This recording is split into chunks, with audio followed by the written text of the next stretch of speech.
They say great art is difficult to understand, but easy to enjoy. Hey, Beavis. It's hard, but it's not like hard. Yeah. Do you know the best night I've had in the last 5 years is a night that Zoe and I split a bottle of wine, we made a summer salad, and watched chocolat together? You mean chocolate? Chocolat. Chocolate with Johnny Depp. Chocolat. You're not fucking French, Pete. It's called chocolate.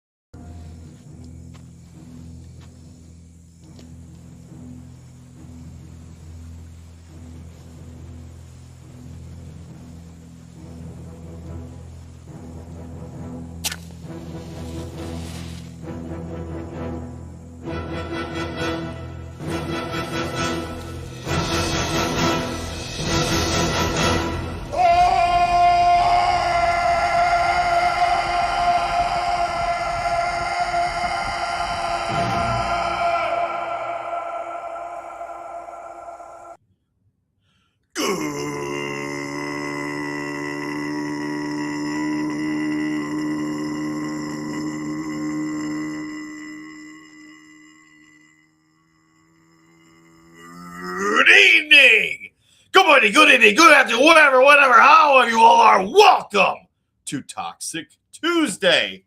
Missing in action, quotation marks, to the beginning. Great to see you all here early right away for this fantastic to be episode of this show. And of course, of the Chuck Norris edition of Toxic Tuesday. So let's acknowledge those comments in the chat. You are already an active bunch, and I love to see that. Vince Womack already being a wrench king, as he always is. Jonathan Conroy, how's it going, sir? Davina Duckworth, D. Bud Martin, Corelli and Rogue. Hello. Great to see you guys. And also, guys, remember, we are dual streaming on Rumble. So if you're someone who likes to have it both ways, we do that around these parts of YouTube.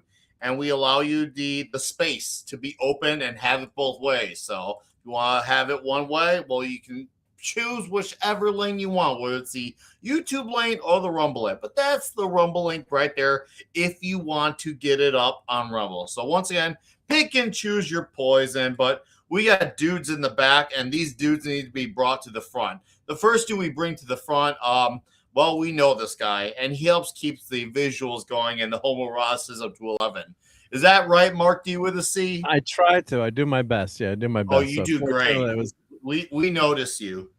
Oh, there we go. There's the camera, right? Yeah, I don't want to break everyone's computers right now, but yeah. So yeah, it's always fun getting ready for Toxic Tuesday, and I try to explain to people. Well, I'm on a weekly show that I love, and it's called being on every week, and it's called Toxic Tuesday. Like, what the hell is that about? Yeah.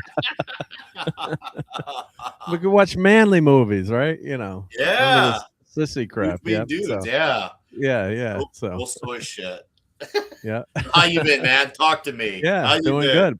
It's freezing up here, man. God, I don't like. I mean, God bless all the people who live in Canada and up north. I mean, I've been so used to like the warmer temperature. We haven't had a bad winter here in a while, so it's we had a nice like a foot and a half of snow. So I need the exercise. So, but yeah, man, it was frigid. It's cold. Was it the Dolph Lundgren of snow? Well, I mean, we've had worse, right? I mean, people, you know, it's like the world is ending. It's like it's, you know, just some freaking snow. So our Canadian friends are probably laughing at that too. It's like, you know, come on, man, you know, get a life, but deal with it, right? I mean, there's a lot of the scary stuff, a lot of other worse stuff to have to deal with. So, but people like to complain too, right? You know, so we just had our tauntauns here, you know, on standby, and if you need to, you just jump in their belly. But yeah, we're good. Yep. Hey, I'm glad that you are good. So, all right, great to have you. Let's have some magical fun tonight. It's going to be diabolically huge. Is that right? Just another red shirt? That is right, because four or five doctors surveyed say that watching Toxic Tuesday raises testosterone levels in men. And if Chuck Norris is the star of the film being discussed, it's 5 out of 5. Right? Straight up. Like, I feel like You're like, seriously, like, your pubes will grow pubes watching these movies. Yep. If they haven't dropped yet, they will in the next 2 hours. Hey, well, great to have you, Red Shirt. We got two Canadians. One of them's our regular, one's our guest. Let's bring on our Canadian regular, who's gotten around like a fucking whore. That 70s rap. I've been used and abused like I a can whore. tell it shows. I Pimped can out. tell the sheep, the I'm Americans. looking pale today. I'm looking very pale. Hey. I can't put. I don't want to put the big. It's stupid. I know. I don't want to put the big lights on because the dog's sleeping at the back of the basement. I'm trying to be nice to her, even though they don't give a shit whether the lights are or not. They'll sleep anyway. It's just me. So anyway, I don't want to hear any whining about weather. You soft southern pussies. Right? For fuck's sake. We got ice, man. Ice. Oh. Indeed. That's just a normal Tuesday for us. Actually, it's starting to got above zero again today. It's melting again here. Yeah, but you Yeah, have it's sheep a to heat keep you wave. warm. Oh yeah, it's just a 3-sheep night, as they say. That's what the Canadian version of the band would be: 3-sheep night instead of 3-dog night. But anyway, it's great to be here. I'm glad we're doing this because I prepared for when I did Missing in Action on the Canon Film Club. I did prepare a slide or two that will help us understand how these two movies are connected and the torturous way that they developed. So because it wasn't easy. They flipped them several times. They were both multiple scripts. The movies were meant to be out in the other order, whatever. So 'Cause this is the first one, right? So yes, I do have a Actually, slide the that I first can. one in the timeline. Well, I have a slide that can explain that if you good. wish Well, to then share it. It's very once we bring in. Go ahead. We have another guest, of course, don't we? We have an actual guest. Once We have once another guy who do knows what that, I'm talking we about can with the weather. successfully get it up. Okay. Do it. Welcome to Toxic Tuesday, a real American hero from Canada, Cole Hauser, sir. Your amazing Thanks set for of having toys me. in the back. Thanks for having me, and thanks for the welcome. Pleasure. And as for everyone complaining about the weather, you guys don't understand cold unless you're in Canada. So it's Yeah. a daily occurrence for us. If your nostrils are not freezing, it's not cold. So basically, it's quite for us. It's this rising sensation, but for you guys, it was Tuesday in the very literal sense, Indeed.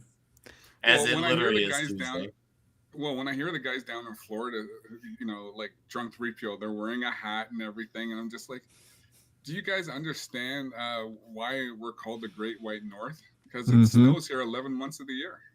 So, Yeah, you guys get the raw deal of the snow, and I'm in Illinois, and I don't get as much as you guys. I get like half the year, but man, when Illinois looks at Illinois, bro, it goes all in on Yeah. the snow. Well, you It get is a really cold wind coming off the lakes, or coming off the lake. Oh, dude, when we had the 2019 polar vortex, the year of the Juicy Smoulier mega country, I will never forget that shit. Juicy Like- Smoulier.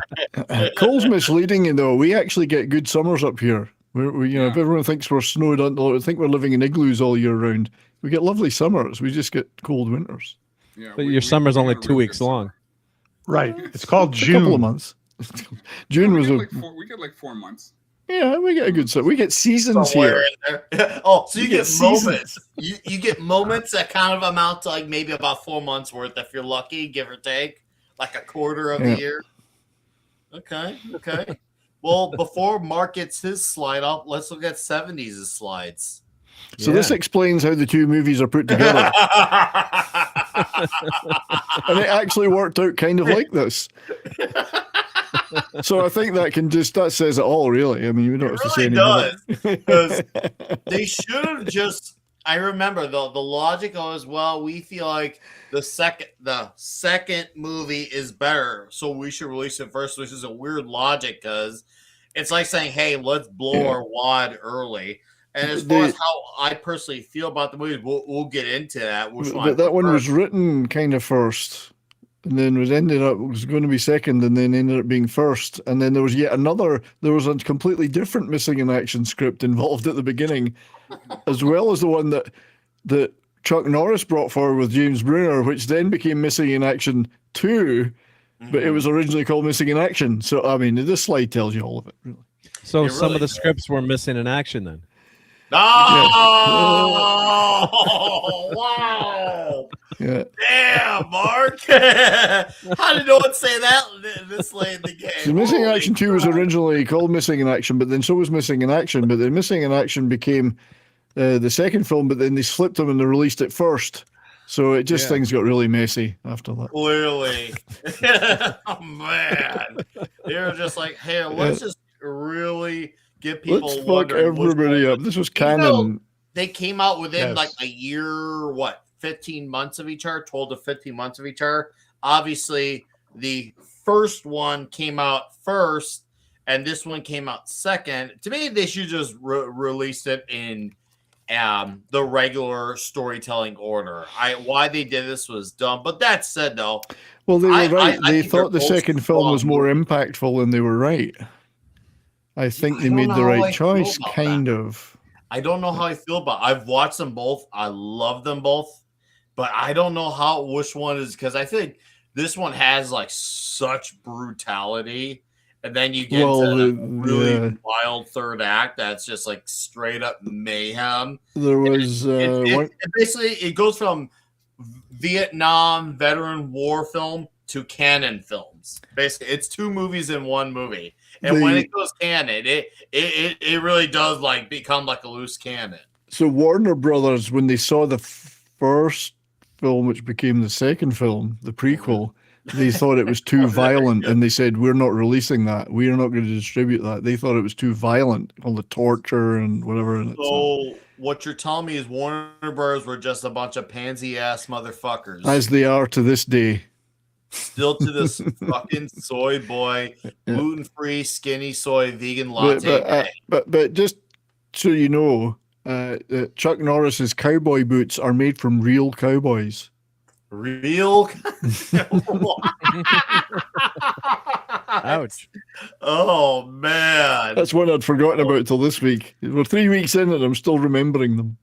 I feel like now that I've watched all of these movies now, like in Chuck Norris mode lately, I feel like I like owe it to myself to like scour eBay to get some Chuck Norris action. You know, Chuck Norris has never blinked.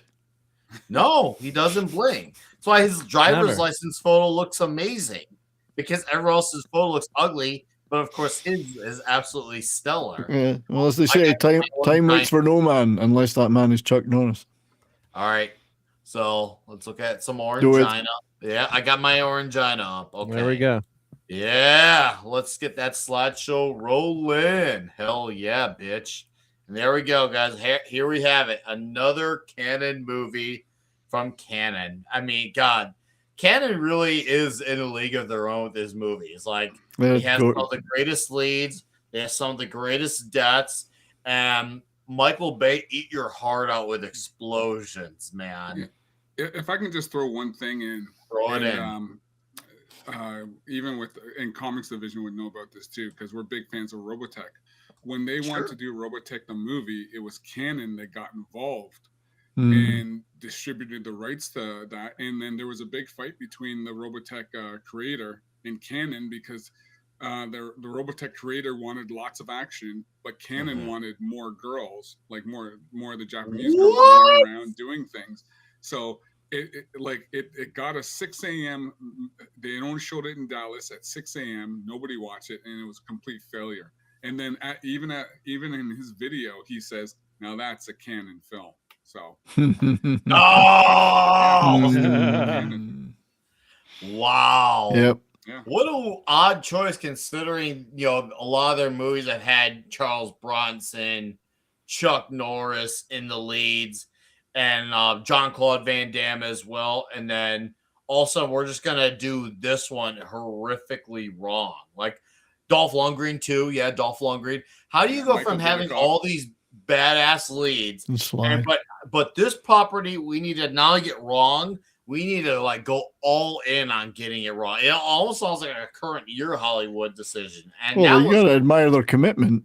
yeah, If at you're that gonna time get it it actually wrong. took balls to fuck shit up. At that time, it actually took balls. Nowadays, it's safe as shit with all the gazillionaires who back these things and can just let things bomb and they still keep on pumping them out. But yeah, back then it was ballsy to do such a stupid move. But the one thing with Cannon though is they were consistent. Oh They yeah. were consistent in their action movies. They pumped them out because listen, we all watched Master of the Universe. We watched American Ninja. You know, I still like American Ninja too. So they you know, Breakin'. They did a whole line. So they were always consistent. What you know, and good entertainment. Like whether it's cheese or not, you watched it. That's what for me. The cheese was where it was at because they knew that they had an audience that liked their movies the way they were, and they were just trying to lean into that audience. So obviously, they weren't gonna. It wasn't about low hanging fruit. They were still gonna put effort in, but they knew at the end of the day it was about having a great lead, beat the shit out of bad guys, and the story. It's not the most important thing, but it's just there enough to move things along swiftly because it's really all about the lead star being being charismatic, being badass, having the action scenes, having the one-liners, and also wearing Chuck Norris action jeans. I mean, Chuck Norris action jeans are a very important part of our day. Do you know about the action jeans? Oh yeah. Oh, okay, good. So he knows, guys. See, he's a real one. He knows about his action jeans. That's good. We have a slide of that somewhere, I think. We have a slide somewhere of that, yeah. Maybe I've got it. I'll have a look. Chuck Norris has never won an Academy Awards because Chuck Norris isn't acting. I know. I can't believe I don't know if I've actually heard that one before. I actually don't know. But okay. Right off the bat, dude, I like how we got the straight stash and then the full bearded Chuck Norris. Yep. Within the movie, we get both of his signature features, and you just see him walking like that's a fucking man's man walking. Orangina be damned. You can tell by the way he uses his walk or whatever the line is. By the way he uses his walker. He's a woman's man. No time to talk. Chuck will never use a walker. Chuck using a walker. He uses his walk. Who the frick? It's an Asian movie. He's using a walk. Beard is the source of Chuck's. Now, what source is the straight stash then? Is that like where the testosterone comes from? What, like, because I see Jonathan 93 Maga's comment, "What's up, buddy?" What if the beard is the source? What's the mustache? Because clearly the mustache has to be something. I don't know, but I definitely want to imagine what that could be. What do you think, 70s? What do you think is the power of the stash with Chuck Norris? Oh, the stash. I mean, as we know, it's got its own agent. It negotiates its own deals. So that Chuck Norris's booking agent is his mustache. Yeah, well, no, the mustache is his own career entirely, and it negotiates its own deals. It has its own dressing room trailer. His own dressing room. I think it's just it's got power. It's got magnetism, charisma, and power. And you've never seen the mustache blink either, have you? Oh yeah, we haven't. No, yeah. I'm trying to find this Chuck Norris denim thing. You find the denim. I'm going to talk about Lance Hool, who directed this, because going into this movie, as dry as he did, he was known for more being like a producer type of guy.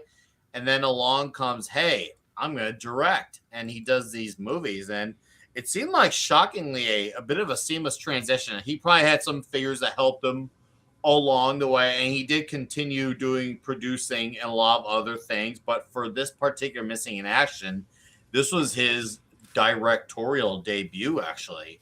Even though for all the first movie, he received only a producer's credit. But yeah, it seemed like, I don't know, it seemed like it was just a normal transition. I don't know why he just ended up doing both movies. Or who was the guy who directed the first movie? I gotta look at the first movie. Joseph Zito. Zito, just done either Zito or Hool for both of the movies, because I don't get why they did. Should have been Lance Hool.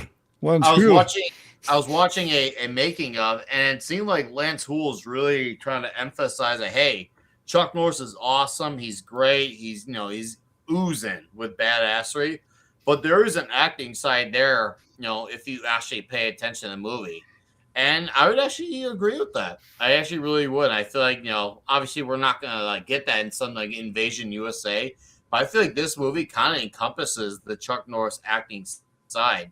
It's not trying to become like some stupid chocolate art piece starring Johnny Depp, but you can see how serious he's taking this Vietnam situation. Well, you know why. Well, we know why he takes him so seriously. It was because of his brother that died in Vietnam. So. And I think that may have been he was trying to let that pour out into this movie. So Chuck was channeling that frustration of what had actually happened and was trying to bring that to his best possible acting. I mean, these movies mean a lot to him individually, and you can tell that. They should, yeah. No, I love that he was actually trying to give an acting performance while still being this guy. Because, yeah, he had to be this guy who still had to try to lead and figure things out as he went along because they're in an area where they're straight up trapped. Negotiating is hard, and how do you do it with a guy who's practically a dictator? I guess you could say, a low-level dictator? I don't know. Well, he's like a warlord. He's got his own fiefdom, and he's not really answering to the powers above. He's ruling this whole thing himself. Yeah. So he's kind of like a warlord. Yeah. Okay. Yeah. I like warlord. And Chuck was like, okay, I need to actually deliver for this movie in that. And I feel like this movie, like I said earlier, it starts off as the Vietnam War movie, really dark, and you see these guys suffer through a lot, and then the third act becomes a super duper canon film, and it really shows you once again you can do a lot with these action stars that guys like Stallone, Jet Li, Chuck Norris still to this day don't get their proper due for these movies. It's just really unfortunate that they still just get looked at as, oh, they're just good for action scenes and not much else, when there's so much more substance to these guys than we give them credit for. We need to give Cannon credit as well for getting the second movie out 3 months in cinemas, 3 months after the first one. Go ahead, Cole Hauser. You were saying? I was just gonna say, because when you go, like, especially for Chuck Norris, because he played a lot of basically military leads in most of his movies compared to Van Damme, or Stallone was only in one. You had Michael Dudikoff. Yeah, he played when he was American Ninja, but that was pretty much his gist of things of Chuck Norris playing that military guy. Yeah, well, like Jason Statham, obviously they'll have the roles are going to be similar to each other, and some will have some more variation than others.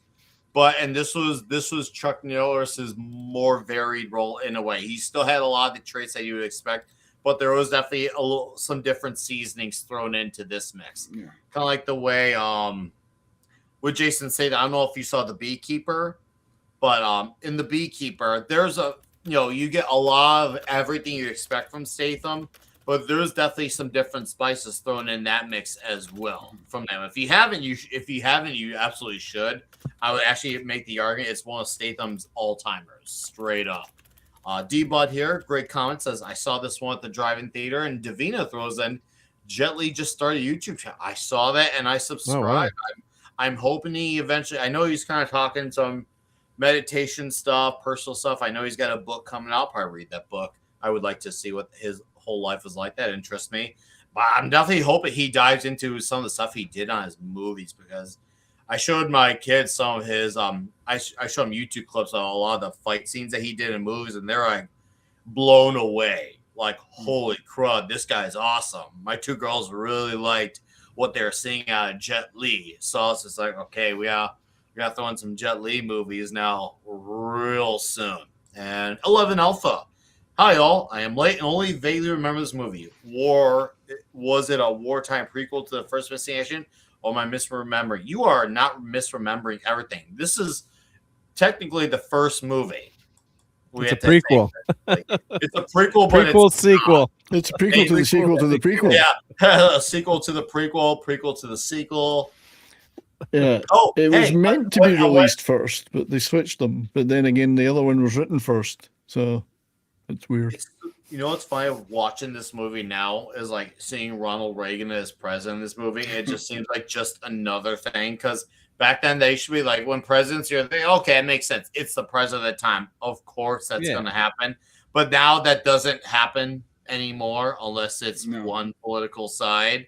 But there was a time where it didn't matter if it was Bill Clinton or Ronald Reagan or HW or even Barack. It was just like we used to see as that. But when the Dawn happened, now it's just like, nope, we cannot allow this anymore. Only one side can have that in movies. But yeah, it was just another thing. Obviously, it helped that Ronald Reagan did come from Hollywood as well. But it's like, man, how far we changed with this stuff. Yeah, and Ronald Reagan is included mainly because he really was. I mean, you can argue whether he was effective at it, but he was definitely concerned with POW MIA issues for Vietnam veterans. They got more attention. The veterans from Vietnam got more attention from Reagan than they did from any other president, really. Isn't it true that for many years they denied there was even any missing soldiers in Vietnam? The presidents did nothing about it. Yeah. That's fucking crazy, man. That was the State Department, and they're still that way. Yeah. Of course. So this looks like a cheap holiday camp I once went to. They said, $100 for the week, you're good. Yeah. This is Club and you Fed. got to work your ass off. Club Fed. And you get to eat bugs too. That's what they want us eating these days. Bugs and indeed, worms. You get an early bug eating opportunity. Yeah. Right. So I do love the Soon Tek O there, the villain. Oh, he's wonderful in this movie. Yeah, so good. Colonel Yin, dude. Colonel Yin, he knew how to make me want to just jump to my TV and punch the face that's on the TV. Exactly. Just that particular spot. I see face, I punch face where TV's at. And that is a damn great sign of a great villain. And his whole thing throughout the movie is just doing whatever it takes to get under Braddock's skin, taunting him, you lose, baiting him, making fun of him, killing his men in front of him, just absolutely trying to crush him. Obviously, using straight lies to get to him emotionally, having it drained physically. He was a perfect foil in this movie. He's great. So good. And that's why I feel like this movie deserves more credit. Like, it's well respected. I feel like it should be even more respected because, man, he showed effectiveness in this movie. Like, if any guy could tell you that, oh shit, this guy can actually probably succeed in, well, making sure they never get up, he could. This dude was fucking committed. And he didn't just have everyone do his shit for him.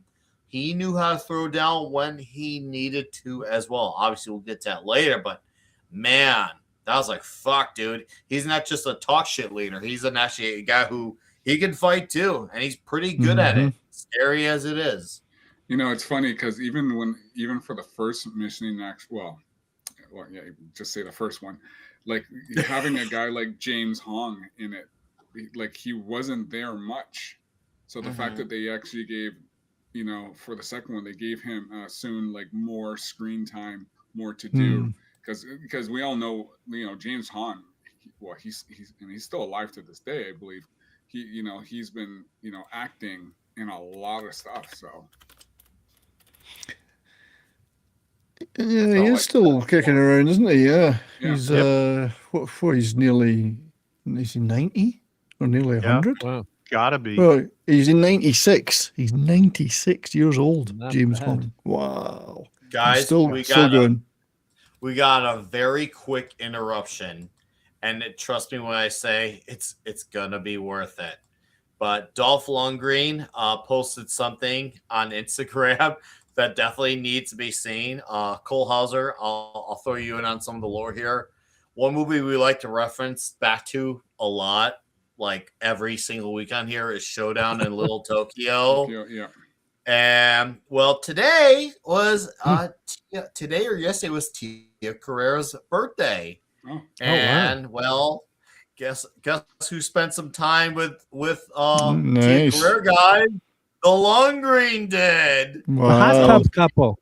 She just had to see that member again. I'll So it was just member say, berries. Member berries. Bigger than a tree trunk. Berry. I saw you strip down for that hot tub. His dick's not small. You have the biggest dick I've ever seen on a man. Thanks. And then the clip that caps it off perfectly when you have this photo. That time, I heard you coming. It's really nice that they got together like that, though. Now, I guess they've kept in touch. Yeah. And if you look at where I wrote the comment, if you look at the second that top line, I wrote, "That time I heard you coming." I'm sure they get a lot of laughs out of that.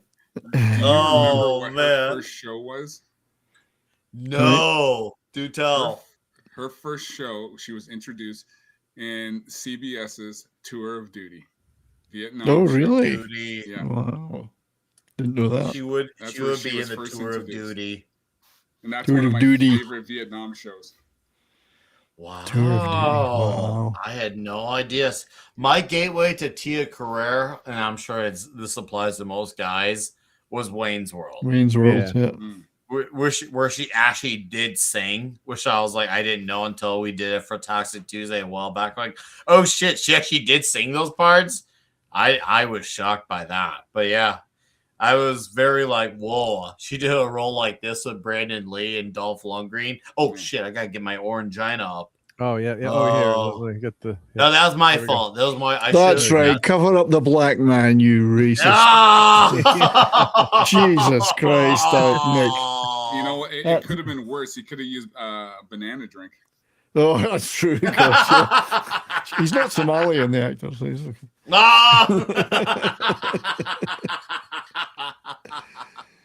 Oh damn! No, I was really impressed with the veteran arc here. You had obviously the colonel. You had the guys who are, I guess you could say, brave, but definitely a lot more hesitant. Then you had the guy, he was a traitor who kind of goes through a bit of an arc throughout this movie as well because he's conflicted with his decision. He basically is ultimately, he wants to survive. They all want to survive, but they all are kind of in, disarray on how they go about it. And one man has an arc where, he eventually does the right thing, but you wouldn't you wouldn't think it with the way he goes about it early on in this movie. You're like, okay, what's this guy trying to do? Is he actually like full on traitor, or is he just making us be delayed the inevitable, hoping he can figure out how to get out? I actually thought he was all in on the gig. I didn't think he was actually gonna turn. To me, this felt like a full on genuine heel, especially when him and Chuck Norris fight later. I thought, okay, maybe he was a brother at one point, but that brotherhood was gone with him. Whereas the other guys were kind of like, bro, what the fuck, man? Sir. And Stephen Williams is a great actor too. So. Oh yeah, he's fantastic. Yeah. But even and men will do anything under these circumstances. I mean, it's tough to survive in this environment, and people's minds start to go, and loyalties break.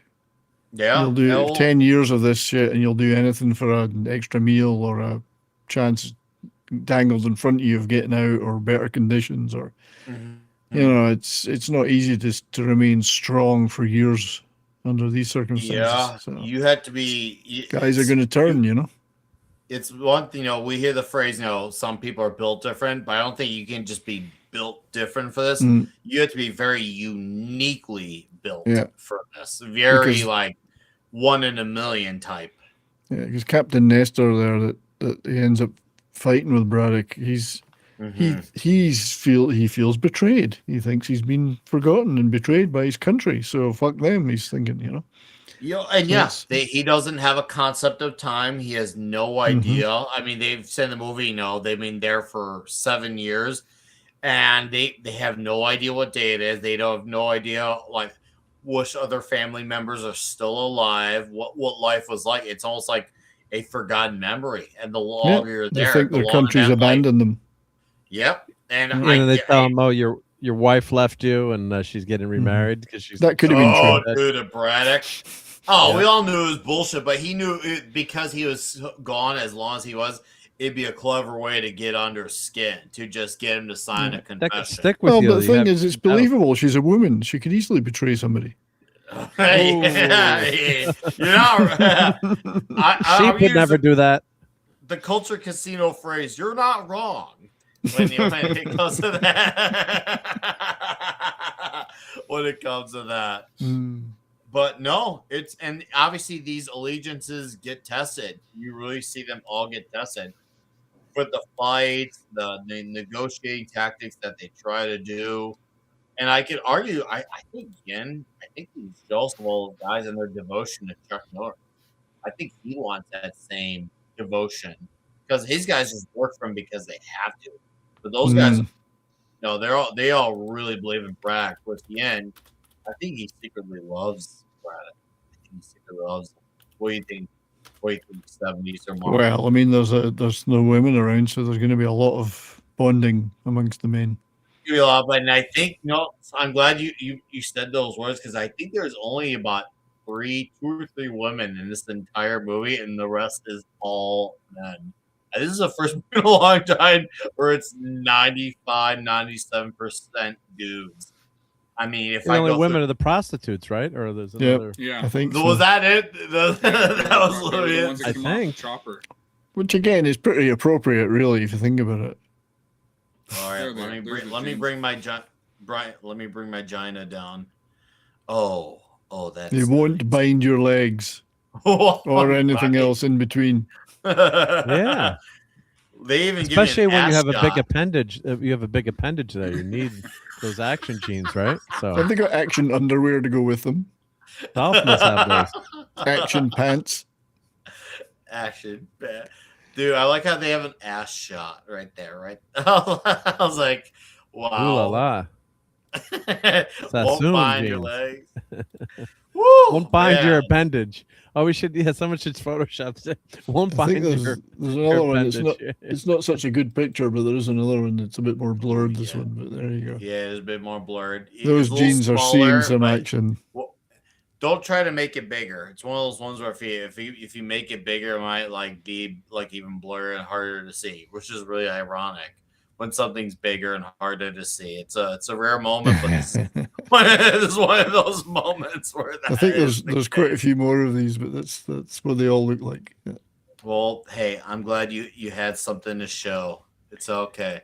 Let me get my Gina. That's some pretty impressive denim that can handle that. His was like, it was like a third. His was like, it was like a third forearm. Thanks. Because there's no way that tree trunk was going inside me. His dick's not small. And you see Sydney Sweeney just released some. She's introducing lingerie now. She's got a new line of lingerie.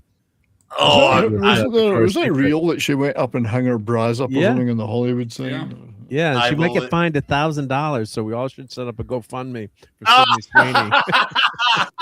Well, if I can get a signed photo of her without her bra on, that's fine. Well, she goes to MegaCon. I'll make sure I get a signed autograph of it. Yeah. If anyone could do it, it would be you, Cole. Yeah, I have my way. You have your way. All right. The Hauser. Trust in the Hauser. Yes. Your name sounds like an action hero movie. Yes. Hauser. Yeah, it's from G.I. Joe. Which character is Cole Hauser? Or So talk about ba- how. Go on. So basically what I did was, Duke's name, his real name is Conrad. Conrad Hauser. Yes. Yeah. So basically, I took Colonel and then Hauser and just put them together, and that's how I got. Because I always thought when I first saw you in chats, it was Cole Hauser, the actor Cole Hauser. I will tell you, playing Modern Warfare 3, I've had a lot of people message me. And it's just like, I just saw you in Too Fast, Too Furious. I just saw you in Yellowstone. Yellowstone. And I just said no comment. Yeah, they're misinterpreting it. It's a shame though that I'm famous. You want to hear something very funny? Yeah. His great grandfather, the actor Cole Hauser, is the founder of Warner Brothers. That's Harry Warner. right. Yes, that's So- right. Funny. What's thing, his great grandfather's name? Harry Warner. Oh, Harry Warner. Oh, Harry Warner, which okay. is great. Yeah. Yeah. Wow. You figured they would Pretty have left cool. it to him. Yeah. Yeah. Well, speaking of MegaCon, really quickly, did you hear about who's going to be in town? Alec Baldwin. Dude, I hope things don't Bring get your rusty bulletproof while vest. you're over there. I'm bringing some One clothes guy on. wrote. One guy wrote to me in the comments. Yeah, I know you did too, but one wrote, "I go, Fuck but you! That's my name. Not Alec Baldwin. I go, but I just shoot my mouth off." I was like, "Holy crap!" I think that's a bad Gary in it because Gary and those guys. That's a bad decision for them bringing him there. Mm. Yeah. Funny thing about Baldwin is if he wasn't such an asshole with the politics, he's actually a really funny guy that you would want to hang out with. If he didn't have any of those attitudes, and because he can be quite funny. He's entertaining in the few Mission Impossible sequels that he's in. He's in what 3 or 4 of them of the 8 movies. Yeah. He was in a handful of them. I liked him in those movies. Obviously, he was the Shadow in the 90s. Shockingly, He's actually a very good comic actor. He's got he's a good, and we see him in things like that. I think he did that Jerry Seinfeld thing with the cars or coffee and cars, but he was very funny in it. He was funny in Friends. He was great in the Hunt. I liked him in The Hunt for Red October. You just can't stop being an asshole when it comes to real light stuff, But shame. Get up, Colonel Davina. Oh, there's a rat in this movie, and there's a certain way they go about the rat per se. But man, what a fucking brutal scene. Harry, what's up, It Mike? is brutal. This is why Warner Brothers passed on distributing it. They said this is far too brutal. They're pansies. That's what they are. They were bitch-made pansies. It was downhill all the way for them from there. It really does. They have been in a shit storm since. For every few successes they get, they just get a bunch of bombs away to go with it, which is very appropriate in their situation. That bombs away. They dropped the bomb not having this one. Now also they've been having tons of bombs with few successes. Man, Warner Brothers, fuck. Anyways, no, that was a great. Sucks to see guys. You have to fight, especially when they bonded to go over the military. But obviously, that's the name of the game, man. Survival over here. And Chuck, holy crud. The rat thing. Let's get a little bit into that. Right? I know it's a little early, but I just feel let's just get into it now because I learned that with the rat thing, they were like, okay, we're gonna actually use a fake rat, but Chuck Norris insisted that they actually kill a real rat and then held it in his mouth while he throttled his head around with it. I'm like, Ozzy Osbourne would be impressed. I know, right? I was like, damn, dude. Because Ozzy thought it was a fake bat when he did it. Yeah. And Chuck Norris had a knowingly real but dead rat. Holy. I would have made sure it was washed first, though. Are you saying you needed shit to check on the rat to make sure it was fine? You could have barbecued it first, and then you could have put it in his mouth. Well, as long as it's got good barbecue sauce, it's got to be of the tangy nature. Have any of you ever read the James Clavell novel King Rat? No. Which is about a Japanese prisoner of war camp, Brits and Americans and whatever in this Japanese prisoner of war camp. It was his first novel before he went on to write Shogun and all that stuff. And it was based on real life stuff that he experienced. Rat, the reason it's called King Rat for a reason, but there's a whole. They're in this Japanese prisoner of war camp. They got nothing to eat. Rats are very popular, and there's a lot of rats.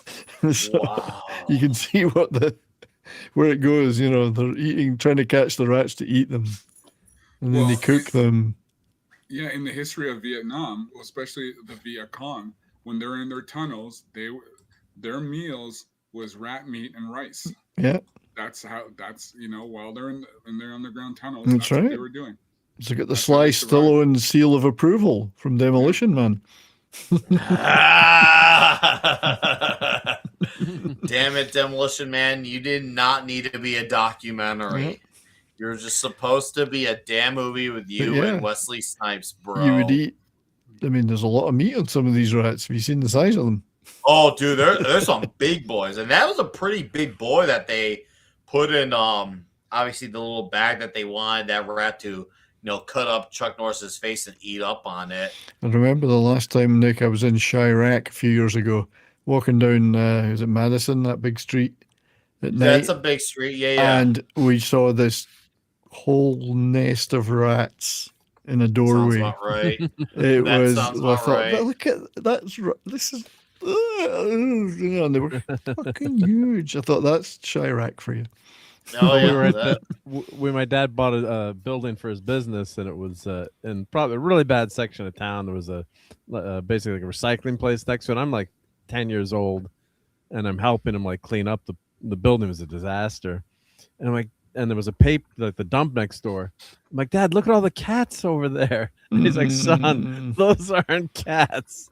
They were like the world's biggest fucking rats you'd ever seen, just like scurrying everywhere. Like if my mom had ever seen it, she would have died. But like there were cats, rats the size of cats, rodents of unusual size.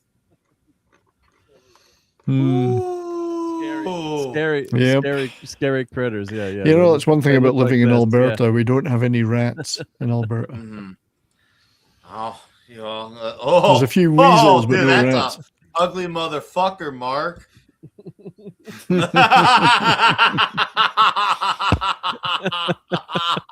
A little bit easier to do that with the rodent of unusual size. That was good. Oh, that was perfect. Chuck Norris approves. I know, right? I never thought I'd be on screen watching Mark eat out a rat, but here we are. Yeah. Someone don't clip that, please. Yeah. Someone, please clip Mark eating out a rat. I want a real life instant replay of that shit. That was insane. Super Furry, you know what? He's gonna be fine, not for because he ate a rat, but because it was not a rat of color. Mark will be held discriminately because it was a rat of color and it wasn't a white rat. But if it's a white rat, it's okay. It's totally The lab fine. rat, yeah.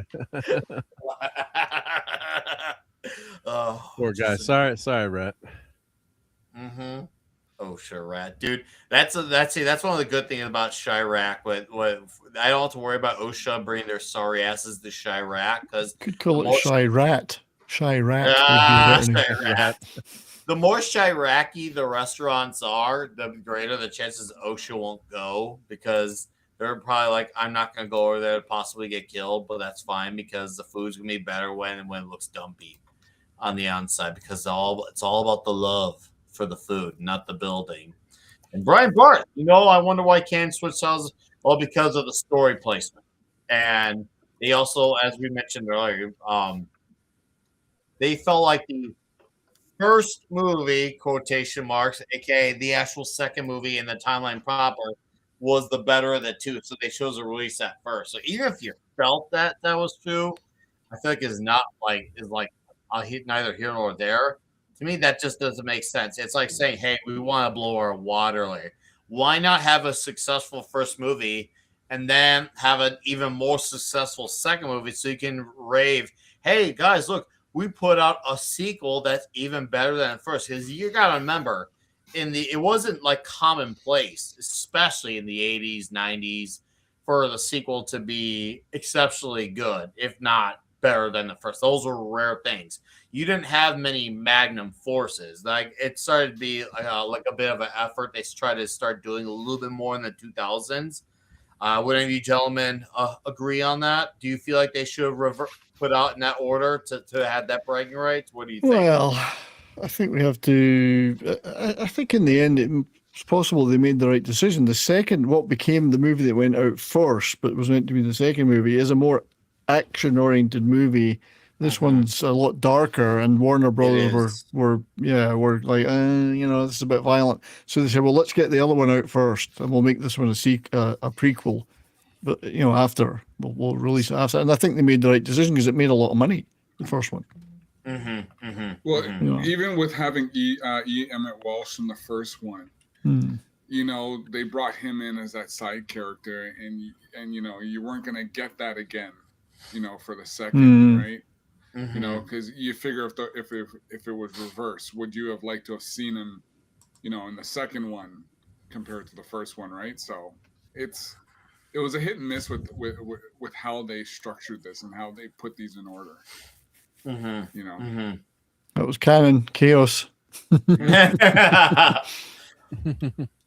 was always about the cast. Even if you take out like the explosions factor, like you just think about how they like had the reused soundtracks, a movie with Jean-Claude Van Damme constantly screening everything about canon movies, and then you got guys like that with the only 2 women in the entire movie. Everything is just chaos about their sets and their movies. It's just they really were truly built differently. Canon built, they really were. You know, That's why they have a book on their studio. That's why they have a book on it. well, you compare from Cobra, from how that movie went, you know, to anything else Stallone did, right? It was literally night and day. Oh God, yeah. Cobra's a very special movie. Yeah. That thing, Yep. that's a Cobra in itself. Strictly speaking, because Cobra was canon in name only, because they were waiting. They took so long to make Over the Top that Stallone asked to be out of his exclusive deal with Canon because he wanted to make Cobra. So they all came to a deal where Golan and Lobos could put their names on it as producers, but Cobra was really made by whoever it was, Warner Brothers or whoever. So it was kind of a canon movie, but not really. Nick, you need your orange. You do. Oh shit! Thanks for reminding. Man, how am I am just really bad today about my orangina. You were distracted by Cobra and the thoughts of cutting pizza with scissors. Thoughts of cutting pizza with scissors. I'm the disease. You're the disease. I'm the cure.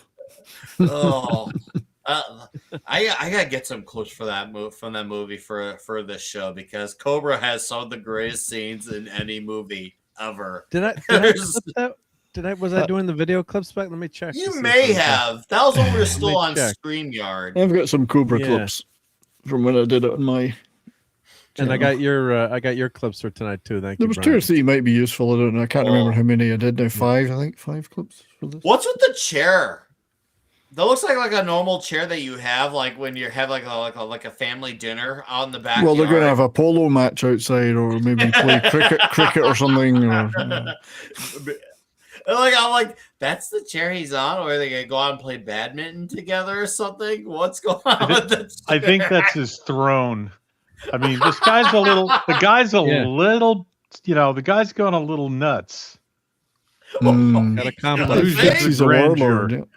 Yeah. Oh man! And this photographer has the biggest balls in the world too, right? I mean, just rolls up on this prison camp, and I mean, he's trying to take pictures, I guess, to get away. But once he gets cut, he tries to do the Corbinite maneuver, and unfortunately, his bluff doesn't work. But he never shows it here, right? I mean, the guy never. He's got what? No, he sold me on it. Balls of steel. Balls of steel. Yeah. He right? sold me on his bluff. Then when all of a sudden he says to Braddock and the guys, and he's like, "Oh, bullshit." I'm like, "Oh, fuck." That's when I realized this guy is fucked in the ass. I knew right then and there this guy's gonna be dead on arrival soon. I'll be shocked if he even makes it through the movie. And lo and behold, just when they were hinting at shooting one of the guys, they actually follow through because they caught this guy lying to him. And Colonel Yin, as crazy as he is, he's also not stupid and he's not gullible. And clearly, he was sold at first, but he probably had a moment. Okay, I'm gonna think about this and test it out. And he tested him, and oh boy, shit ass outcome, man. Shit ass outcome. Yeah, it's a brutal death. Even though it was done with cheap effects, like I still feel the impact of it. Even 41 years later, because I think this is 1985. This is theatrically released. So at 41 years later, man, brutal death to see. Because like I said, if you look at the effect side to the head, it looks like just like a big old chunk of I don't know, gun paper or something. I don't know what they call it attached to his head. But still, the heaviness of that moment makes it feel like it still counts. So I can I can overlook the cheap effect, and that's the Canon budget for you right there in that moment. But the emotion balances it out to make up for the cheap effect. I mean, the guy's taken out so quickly too, right? There's no trial, there's no appeal. It's like we're just gonna kill you now, right? Yeah, so that's boom. You don't need a trial out there. It's yeah, the law of the jungle. No isn't human it? rights, yeah. No human rights, no Geneva Convention, you know.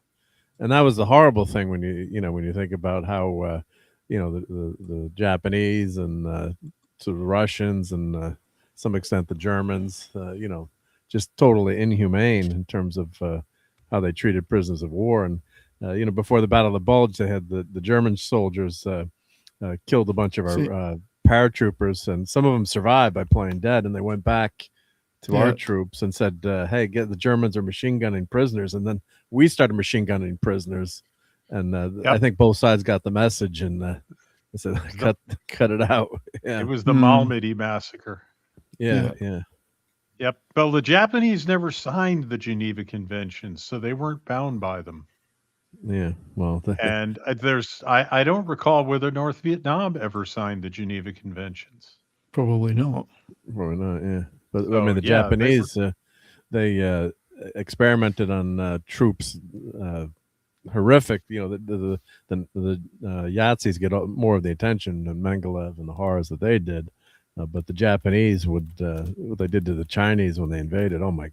Operating on people live to see how they. Well, they did to the Koreans. They fucked the Koreans hard for decades. Yeah. They really fucked them up. Yeah, brutally treated Korea.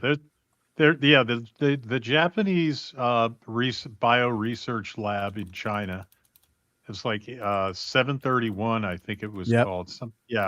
That'll curl your hair. I don't recommend that you look into that unless you have a strong stomach and it is bright daylight outside. Yeah, that is not something to read at night. But that doesn't get enough attention, I think. The thing was that the guy who was in charge of it was pardoned. Because he turned over all his data. Yep. This had to have been the straw that broke the camel's back for Braddock when he sees his buddy Ernest. He goes to actually sign the confession so he can save his buddy Ernest, who's practically dying, and thinking, okay, I'll cave because, well, I've held off for so long. There's a few men left, and I don't want to see this guy who stuck by me die. And he goes to cave in. Just so he can save his friend, and it backfires in his face and in Ernest's face. And the worst way, it was great to see it. Ernest was just like, "Don't do it, don't do it." Ernest knew the entire time, even though he is dying. He was like, "I will literally die." Not changing my position. But that shows you once again, like Chuck still had a heart. Colonel Braddock still had a heart and wanted to keep his friend alive. And absolutely. I can see why their idea is clashed differently, but I also I could see Chuck's like, I can't lose another guy. There's so many that's been lost. Because what do you say? He started off at 32 or 33, and they were down to less. Yeah. So now they're in the mid single digits. Yeah, you're doing whatever you can to have as many of your guys left. And of course, that backfired in his face and in Ernest's face. But Ernest seemed like he was prepared for his fate no matter what. All this did was just speed the process up. So North Vietnam and the Viet Cong announced their refusal on various grounds to apply the Geneva Convention for the benefit of prisoners of war held by them. So they refused to apply it, even though years before the war they had said that they would be bound by it. They changed their minds when the war started. Yep. Wow. Okay. Mark, I got your clips. I'm getting them up. All right. And the good old Raimi. See, what's this one here? Oh yeah, this is where shit's about to turn tide. This is where he had enough. This was like, all right, that's it. I can't take any more of this. We got to turn the tide, man. When he turns the tide, it shows you when you make a guy desperate enough, he's gonna. Chuck Norris can turn the tide back. Not King Canute is the old English tale. It's Chuck Norris can stand there and turn the tide back. Dude, he can also turn back time. Oh, Oh can man. turn back time.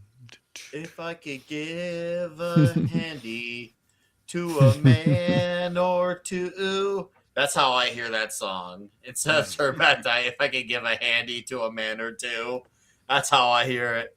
So every time I hear at my employer, that's how I hear it. It's all about the damn Handy Randy. Remember Handy Randy, guys? Oh, those were Richard? the days. Whatever happened to him? All right. What did happen to Handy Randy out there? We Straight up, miss you, Randy Handy. you are missed, Handy Randy. You left quite a mark on this show, and it feels like A very the small show's mark, just like, but a mark. oh nonetheless. yeah, true. His mark was a bit tiny. He came up a bit short, but hey, it's okay. We appreciated him even for his shortcomings. So,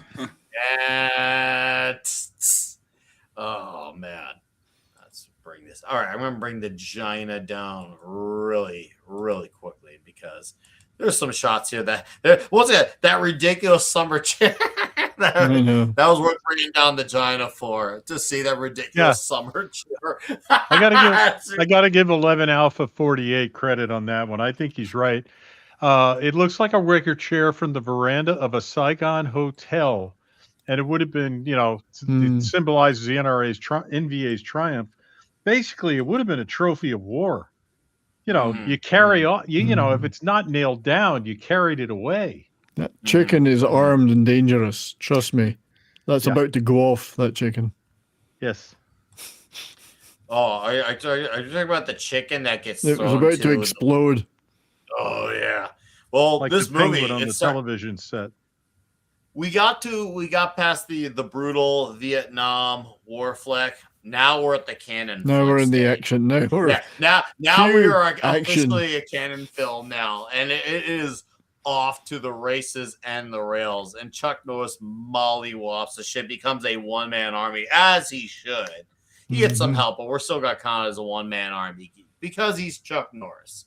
Chuck Norris is the army. You can only enlist in Chuck Norris, but man, he goes to town, and it's glorious. It really does feel that much more triumphant and victorious. Dude, this shit had me on the edge of suspense the very first time in the edge of your wicker chair. The very first time I saw him like hang on from underneath and all that, I was like, oh, dude, don't get caught.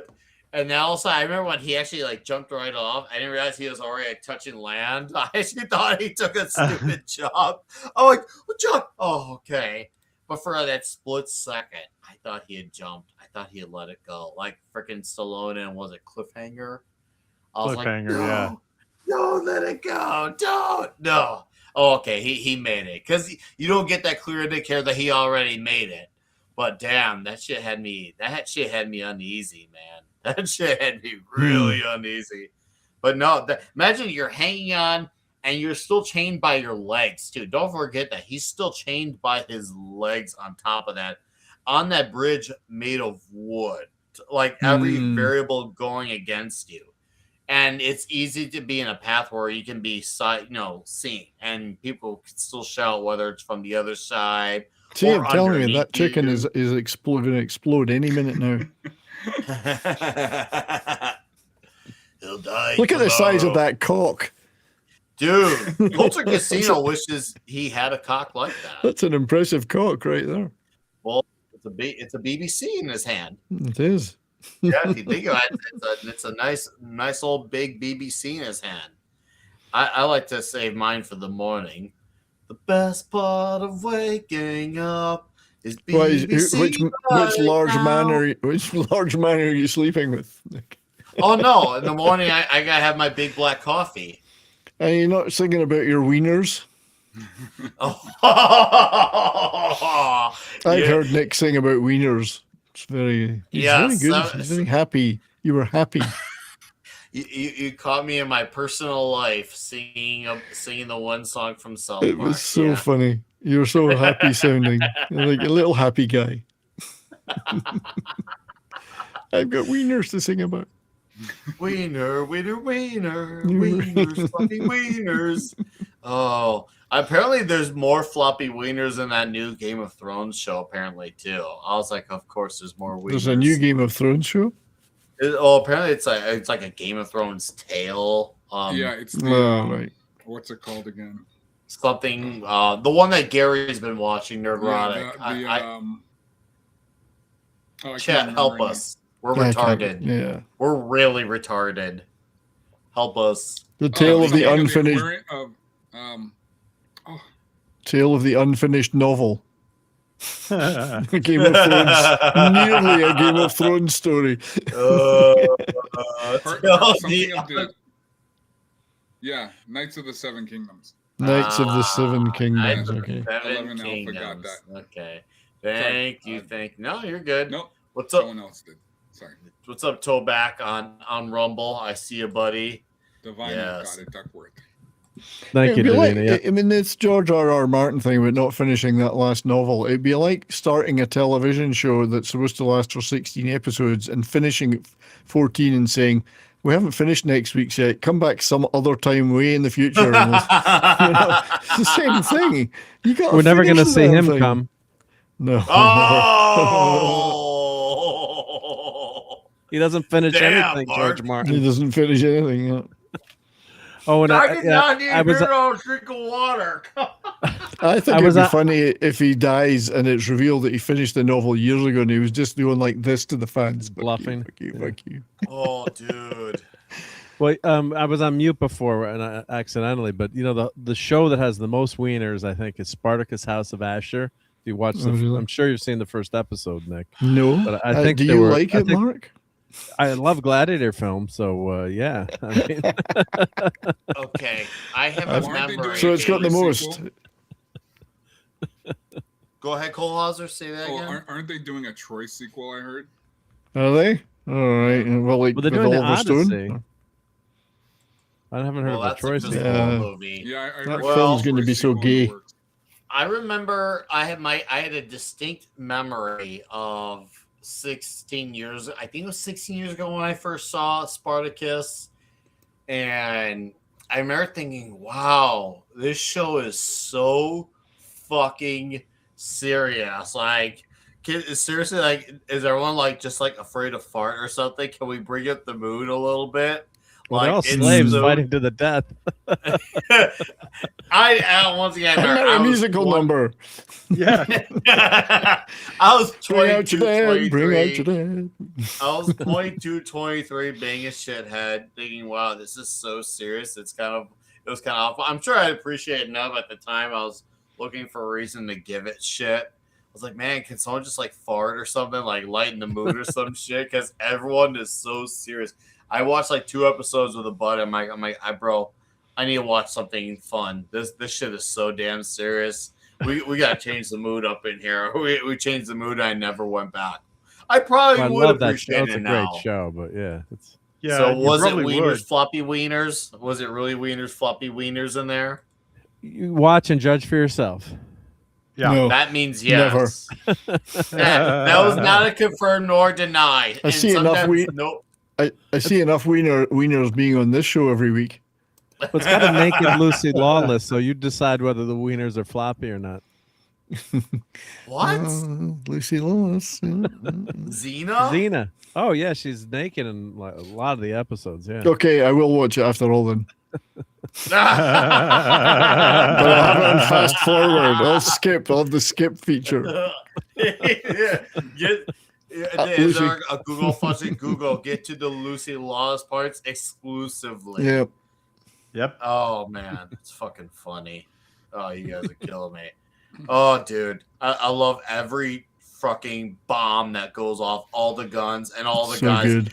Oh, so damn good, so much fun. And also, I'm afraid, this is the part where I feel like my second beard kicking in. Like, also, like, oh shit, my arms just got a little hairier watching these things. Holy shit-a-roni, Batman! Gotta find that rope. Boom! I was like, bros, fucking mollywopping the shit out of these bastards. Eat that shit, Shyrock.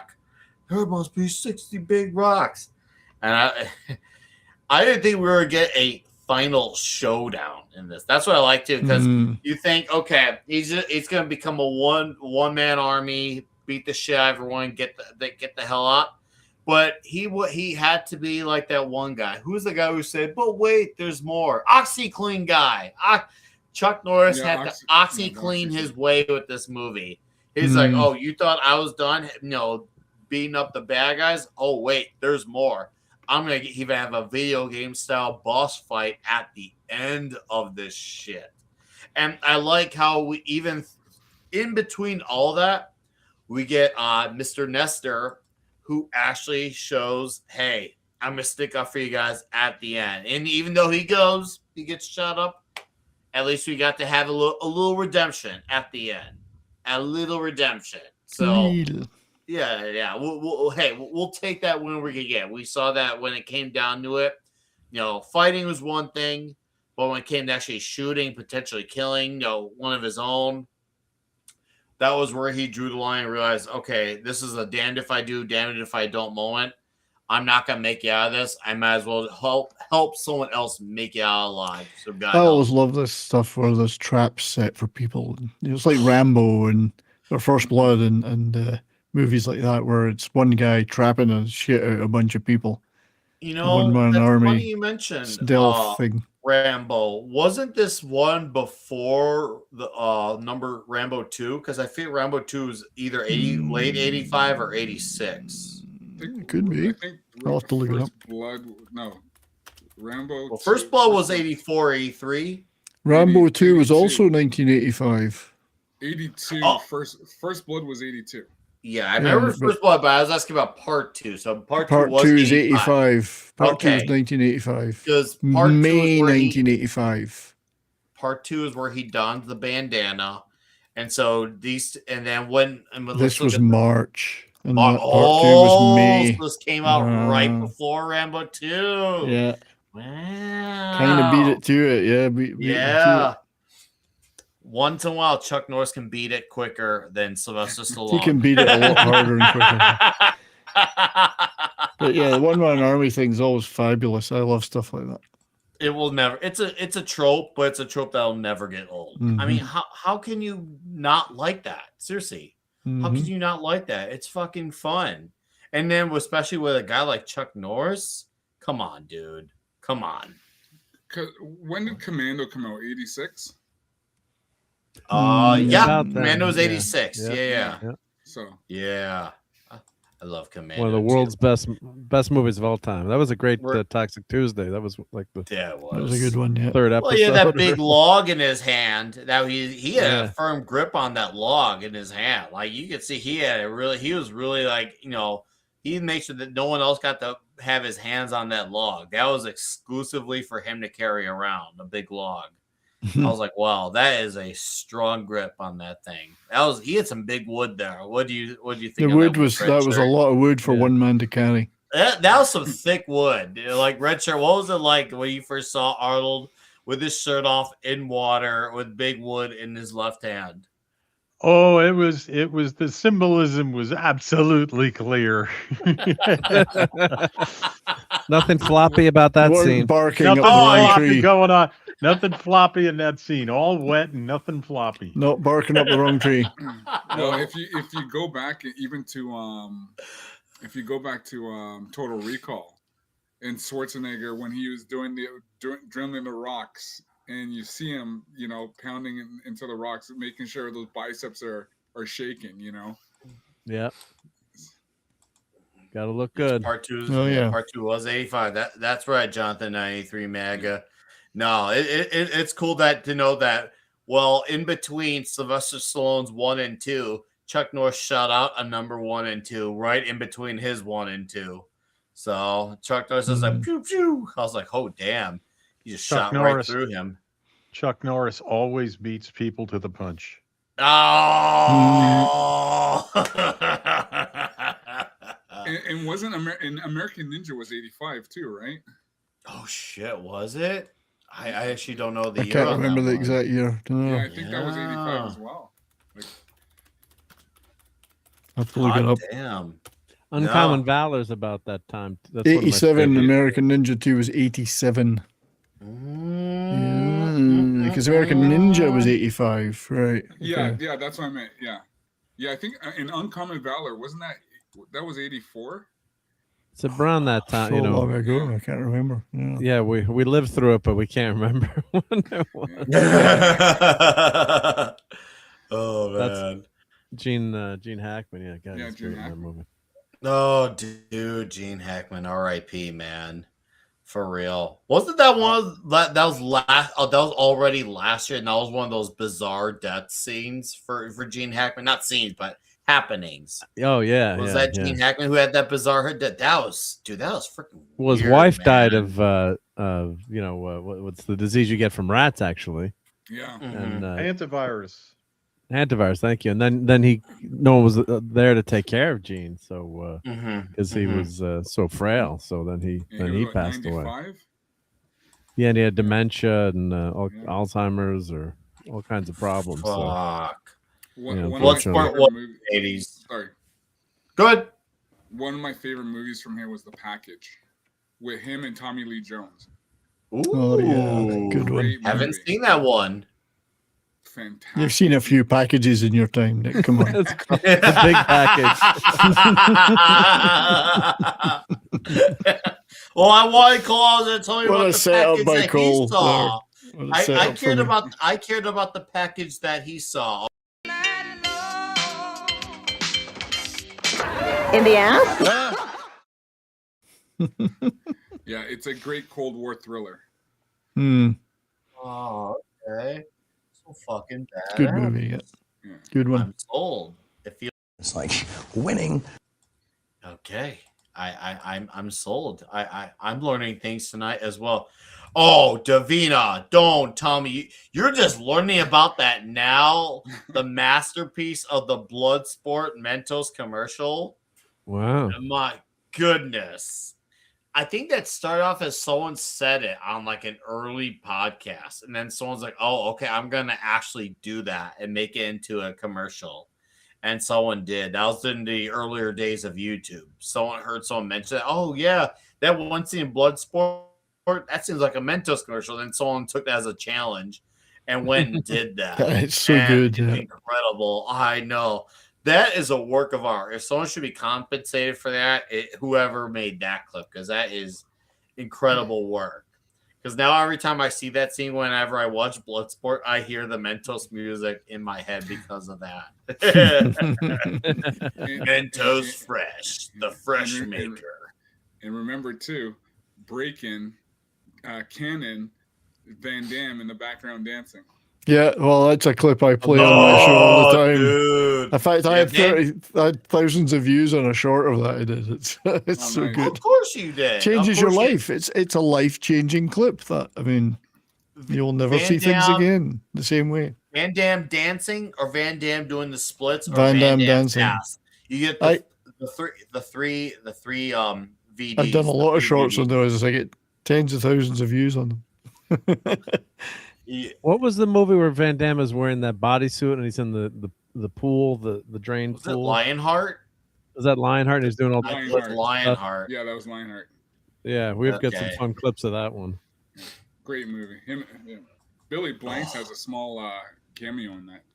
Oh yeah. Really? I actually did not remember that. Yeah, Hot he plays dog. one of the Foreign Legion soldiers. Oh, there's a third Canadian here. Canadian Spider-Man says Orangina takes him back to Paris in 91. Well, we take a lot of pride in our Ginas here. So we're thinking of you, Canadian Spider-Man. We got two Canadians on a panel Right. with Cole Hauser in 70s. So. Canadian Spider-Man's promised to come and visit me next month in the Ooh. flesh. Well, we've met a couple of times in person. Are you going to do a live stream for our We might do that. We might have a live stream from here. Awesome. I want to see you guys Together. pressing the flesh.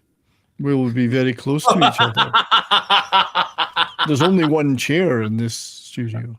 You can make it work. You can make it work with you guys. Seriously, with two men in one chair, it can work. Is it wicker? It's not a wicker chair. It wouldn't work. XXX live stream.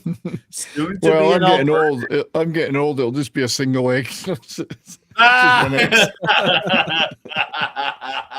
He's moving. Looks like he's moving to the Texas of Canada. Yeah, he's coming to check out the town I live in. So. He's still hoping they can turn around and be the 52nd state. No, we're going to be an independent republic. The independent republic of fuck you, Alberta. Of fuck me, Kearney, Alberta. I hope those who are from Bret Hart country genuinely get their own independence from there. Well, there's a non-zero chance of it. There's a non-zero Probably chance. not, but a certainty. man can dream. A man can dream Yes. for his fellow Canadian friends. Because why would I not? Come on, why would I not? Bro. Dropping our man here. Now we finally get that the not so heel turn. Now we get the face turn. It's almost like a wrestling moment, if you will. Heel turn, face turn. Before you know it, death happens, and then the last of the battling begins. I love it. Colonel Brad. I've got the movie on here. I'm trying to match it up with where you are there. Ooh, bold claim. It's going to happen. Okay, well, it's certainly a strong chance. I mean, it's not out of the question. So I'm we'll not see. one to make those kind of bets because I'm retarded. But hey, for your sake, I hope that it does happen because that would be so freaking sweet if it did. The more freedom we can have, the better we all are off. Well, next month is the Conservative Party of Canada are doing their convention there, so that's going to be a symbol to see what happens. So I was because I'm a 20-year former government official with the Conservative Party. So, but I got out because a lot of nonsense going on. So. Well, they're quite, yeah. Yes, I'm not sure they'll support Albertan independence either. So, but anyway. Action in China. Action in China. All right, Deeple, take care, man. Thanks for being listening to the show, dude. Appreciate you. Or British Regina. The one thing I want to mention about this film is because he didn't have much to do, but it was Professor Tanaka. Because he's in a lot of stuff, right? So it was actually kind of nice to see him in this. No, it was cool to see him for not too much, but I feel like what we get from him, what little bit we get, we at least get something worthwhile out of the man. Yeah. I would agree on that. Yeah, Sub-Zero. Yeah. Well, he also played. And he played. What's his name? He was in Pee-wee's Big Adventure. He played the So he was the butler. The butler. Yeah. He was also in Darkman, but he didn't have a very big part in that, which is a shame. Wow. Hot dog. Can't remember what else he was in, but Sub-Zero. Sub-Zero's Hey, the one I remember. Killian, here is Sub-Zero. Now, Plane Zero. The line that absolutely See, I think he should have makes said no sense. just Zero. That would have sounded better. Yeah, That's always bothered me by that line. Just didn't quite come out right. Technically, it's an upgrade. If you think about it, when you're going from a negative to a zero, that is technically that you're upgrading to a positive. I get the point he was trying to make, but it was just like, it's a good thing there was not someone ultra smart there to be like, technically, that's an upgrade, Arnold. No, Yeah. shut the fuck up. Right. That line always bothered me. Don't ruin my moment here. And he was in Last Action Hero. Oh, right, yeah. okay. Dude, That's we how I still love gotta that do movie. that one. We still gotta do that one for a Toxic Tuesday. We still gotta do that Well, one. I've got all the Not done it. materials. Did it for my channel a while back, so Oh. I've got all the stuff. Easy for us to Good. do. Oh, I can't wait. It's gonna be Great exciting. movie, a very undervalued movie. That It really is. I Mhm. don't get. I never understood it's the why guy who it killed got the Mozart. This dude, man, he gets a brutal. He gets a stick. He gets penetrated, but so we get to actually He see a dude does. penetrate another dude here. pretty Let me cool, bring my isn't it? China down. Look at that penetration. Oh, he's liking that. Do you see his face? He's Stick it I never harder inside him. He never Twist had it. been filled up by a bigger man in his life. He was.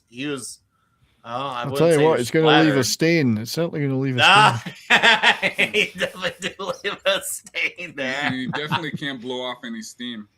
Oh, Nice. Oh man, Arnold would like that. Yeah. Bennett. Woo! Blow off Bennett. some steam. Wow. Oh, Why does don't that you mean blow we off ca- some steam? No, we call it Orangina just because. Well, if you look at Orangina, it just sounds like Orangina. China. The funny part, I don't know how even with my corrupted mind, for some reason I missed the Gina in Gina, and it took hearing an old lady to say it once, and it's one of those things where sometimes certain jokes hit differently when a certain someone said it. And the first time I heard Orangina ever said, it was an old lady who had my employer worked there, and she looked at me. She said, "Hey Nick, if you look closely, it says Orangina." And I was like, "Iris, did you just say that?" I was like, and all of a sudden, No I way. was like, "Is that how I sound?" I was like, it's one of those things like, wow. That really did sound odd for an old lady to say a dirty joke like that. I was like floored. But ever since she said that, now all I see is Orangina. And then 70s heard of plinths, and well, Well, the rest is plinth is what history. really makes it, I think. It does. The plinth makes It's the the plinth gina, that makes or, it, yeah. or does the gina make the plinth? Oh, the plinth is freestanding. It makes itself. It makes itself. It's a self-actualizing plinth. Yes. It's the Chuck Norris of plinths. I like how he fooled this guy into thinking Colonel Yin that he had left, and Colonel gets out and he's like, "Oh, okay, coast is clear," and he's like, "Oh wait, and there's the but wait, there's more." Have We're we gonna done get a Death flight." Wish 4 yet? We did Death We Wish did 3. recently. So that's We the did- third time that the actor playing the Colonel there has been on this show. Because he's in The Man with the Golden Gun and Death Wish 4. Mhm. And he's in Yes. Yeah, and this. this Soon this Take one, well, this is the winner take all fight here. That this Mm. was not about the who cares about the politics or the insult. This is about who is the better man. I love that because to me it's like this felt like holy shit. Like this is what it's all boiled down to. This is why he kept him alive per se. Go ahead, Kohlhauser. I was gonna call you Colonel. Well, Colonel Suteko played a great, he was in, played a great role in the Final Countdown. Mm. Yeah, he was in a lot of stuff. I think, He was I in think he MASH. passed away. Yeah, he passed away a while ago, but yeah, he was in Quite a MASH, he while was in ago. Hunter, he was in quite a Yeah. few things. Indeed. Good actor. Oh, Yeah, I dude. remember him in MASH. It was great. One of the first Korean. Well, because the great thing about him being in MASH, I think he was in it about 4 times playing different characters. Because he could Yes. play Korean, Vietnamese. Well, we've got just get that guy. He's Korean, but it doesn't matter. They all look the same. I like this callback here to earlier in the movie with the shooting of the gun with the no bullets, Hmm. where where obviously you could see he reacts, and that's what happened earlier to one of his men, and then the line of being under arrest. So, and then of course you get the trifecta when he says the words, "You lose." I was like, damn! And no, we get a good, strong, solid fight out of these guys. I was just like, hell yeah, bro. Yeah, It's a this isn't- straight up street fight. Yeah, Well, this Nick, is do you this is think- him oh, sorry. destroying. This is him destroying the Colonel and everything he's worked for, with all of the lines and the tricks and everything, and finally the you lose. Because ultimately, for the Colonel, it was all about heroin. He was trading. He was a heroin dealer. Right. It's all about drugs. This was just a sideshow for him because he was a sadist. All right, Well, go I was ahead, gonna take it, say- Hauser. Well, I was gonna say it's almost like an ode to Delta Force 2 when he was fighting the guy Carlos, and he's like schools out. Oh yeah, yeah, dude, that Skulls Out line was hilarious. Lesson 1.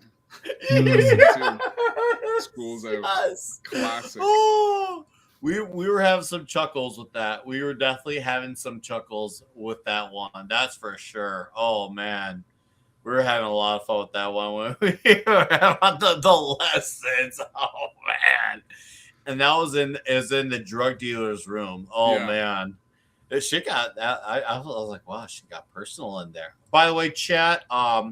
As we near to the end of this movie, we will be looking at the clips exclusively on Rumble. So if you are not having it both ways, now is a good time to do that, because obviously as this movie gets to the near end, we want you guys to watch the clips and show us your tips with us. So Yeah. the Rumble link is in the chat. There's almost 20 of you in here. Most of you have stayed here the entire show. That's fucking crazy. Because I looked at the average view time. It's incredible. Thank you guys very much for sticking around this. I know, it's quite an achievement. It's quite an achievement because normally we want to leave during the show. So it's for them to stick around. So it shows a lot of commitment. It does. Man of the Music. The link above you right here in the comments. This is a YouTube alternative platform, and this is where we can play clips from the movie, let's just say extensively, and not get hit with the BS-ery that comes with YouTube. So this is where we're dual stream, because we're having the stream on here. I'm assuming you must be new here. And if you are new here, welcome to Toxic Tuesday. Welcome, yeah. We do this show every Tuesday night. We're on Chuck Norris-a-thon. We're doing Code of Silence next week. What do you think is the best Chuck Norris film in my opinion? Oh boy. I'm going to say either Invasion USA or one of the Missing in Action movies. I love the Missing in Action trilogy. I hold this trilogy near and dear, but there's something special and retarded and fun about Invasion USA. It's like, what the fuck is the story? There's a story? Oh, I thought we were just fighting, and then It's a Christmas movie. It's great. It's a Christmas movie. It's full of Christmas heart and soul. I mean, I can do a quick round as we watch the fight finish. Oh yeah, and this is for Franklin as he walks out, and this is for me. Boom! I love that. That's one of the clips I've incredible, so good. But I'll do a very quick round. Why not? 70s. Really I was quick. going to say Invasion USA is genre. my go-to favorite. I mean, there's so many good ones, but I love Invasion USA deeply. Okay. It's a great movie. Mark, favorite. I like the favorite movie he Norris? made about Plinth, but very few people have seen that one. Damn it, you and the Plinths. Oh, well, Invasion USA has a fond memory in my heart. You know, I told that story way too many times, but I don't ever chug a fifth of vodka. It's a bad idea. So I did finish Invasion USA for this show, I guess. That's like 40 years later. So yeah, that was an important safety tip. So that movie holds a special so many good special ones. place in my heart. But yeah, Chuck has just got so many great movies. But probably the first Missing in Action really is a kick. I mean, I like this one. I love the first one, yeah. The Which first was really one, I the think, is second one, better. but it's the first one. But the first one, yeah. Come again. I like Davina's choice of Big Trouble in Little China. Oh, Big Trouble in Little China. Oh, That sounds like a movie he should have made. It sounds like it. Okay, Oh, and Richard. Oh, and Nick. Well, just real quick, I found. Sorry to interrupt. I found the Jean-Claude Van Damme split clip that we had not uploaded to the new format. So that's okay. I think we were talking about something Which with split Jean-Claude clip Van though? Damme. There's multiple ones. Well, yeah, the one with Matt and the girls and Right, okay. yeah, that one, impact. Double impact, yeah, double impact. Yeah. All right. Oh, Man of the Music Tributes is adapted to Rumble. Hey, we're proud of you for transitioning. It's good to know. Man of the Music transition with us. So okay, I'm going to acknowledge these comments really quick. Jonathan 93 Maga says Delta Forces is personal. 11 Alpha is a Code of Silence guy. Well, you're in luck because we're talking that one next week. Brian Bart says Invasion USA and the Hitman. Blade Hepburn, Silent Rage, and Kickbacks. Red Shirt, what's your Chuck Norris go-to? Delta Force 2. Delta Force Okay. 2, much like Yeah. Cole Hauser, because Cole Hauser said it as well. Delta Force 2 is his favorite one. Nice. Yeah, Delta I Force lo- 2 is my go-to. I love Delta Mm. Force 2. I just love the action. His one-liners in that, it's just great. It's just for me. It's a great movie. Mm-hmm. I'm a little sad that Steve James wasn't in it. Mm-hmm. I know. Because they, what can you do? Yeah, it's a shame about Steve James. He could have been a mega star. Okay. Passed too soon. I'm going to bring my Gina down. Okay, so chat, I want to hear your toxic scores on Missing in Action 2, quotation marks, the beginning. I want to hear your toxic scores, and we're going to go run down the list of toxic scores, and then we're going to transition exclusively to Rumble. So, Mark, what's your toxic score for this movie, sir? Oh God, I mean, I'd have to go with probably about an 8 on this one. I mean, it could even go higher, I think. But I mean, the warlord prison guard, or commandante, whatever you want to call him, what an SOB, what a bastard. I mean, just total inhumanity to man. So, I mean, and he feigns respect for Chuck, and I guess maybe he does respect him a little bit, but you get that mano a mano showdown in the end.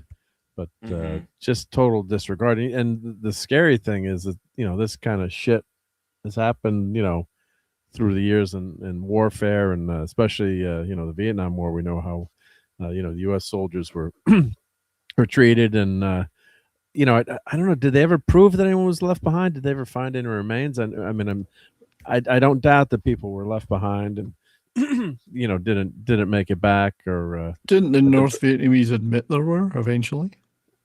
I can't remember someone in the chat. Well, we keep calling the North Vietnamese. They are the Vietnamese now.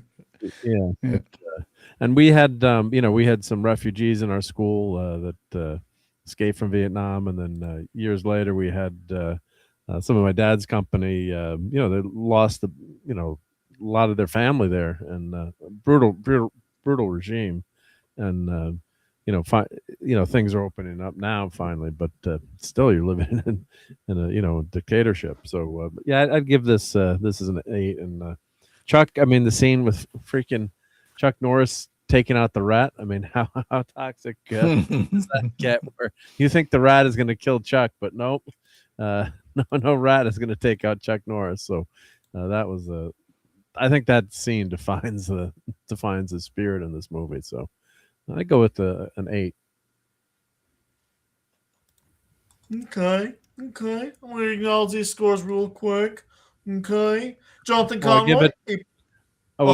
I give it 5 Chuck Norris magnets. Oh, these are kind of small, but 8 out of 8. I'm was going doing to Chuck dig Norris you really magnets. quickly. Yeah, so I was doing these little. I'm printing them bigger now, and I also have something. Oh, actually, I'm printing a Chuck right now. So here, let me show you.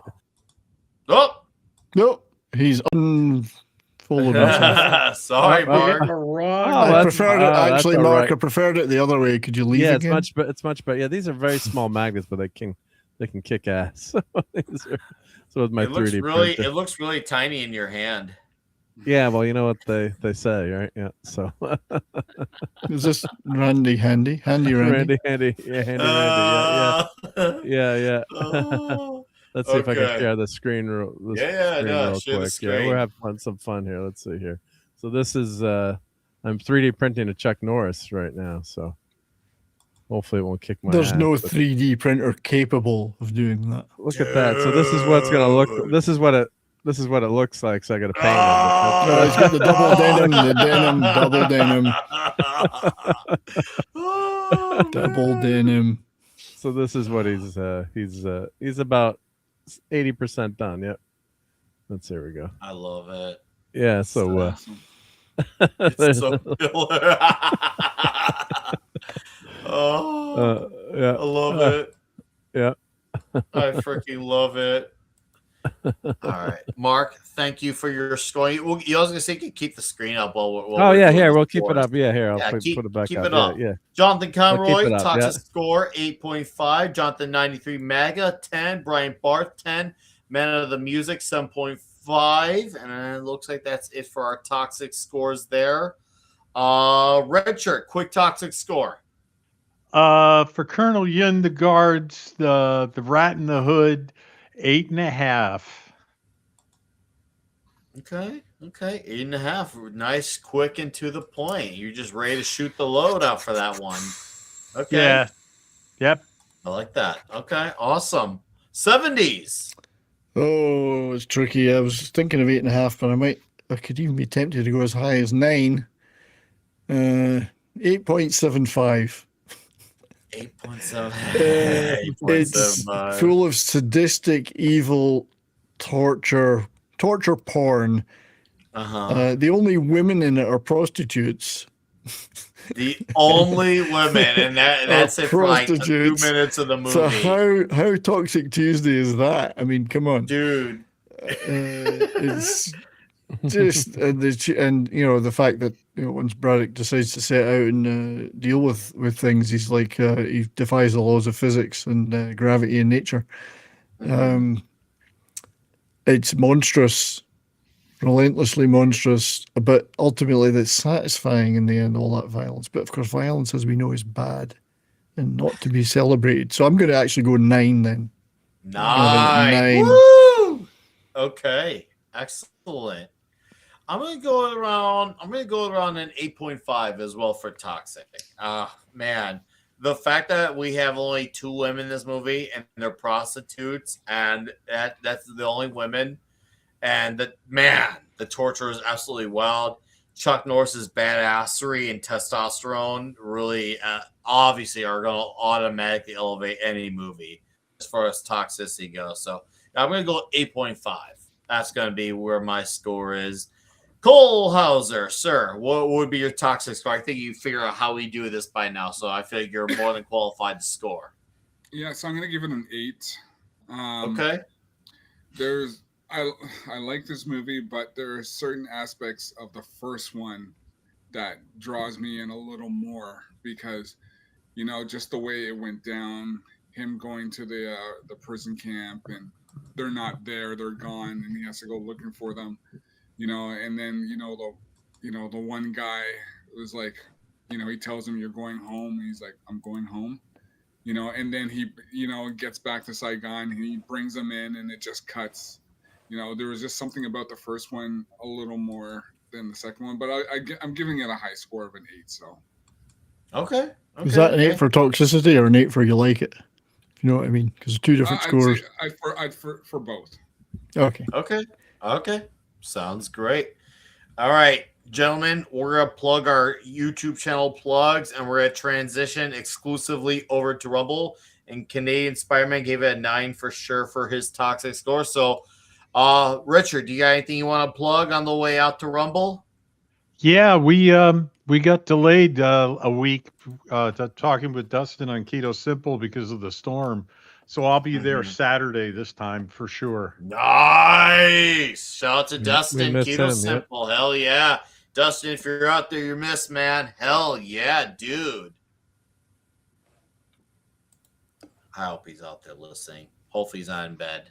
I miss him around here. Hopefully one day the schedule allows him to be back. But cool, awesome.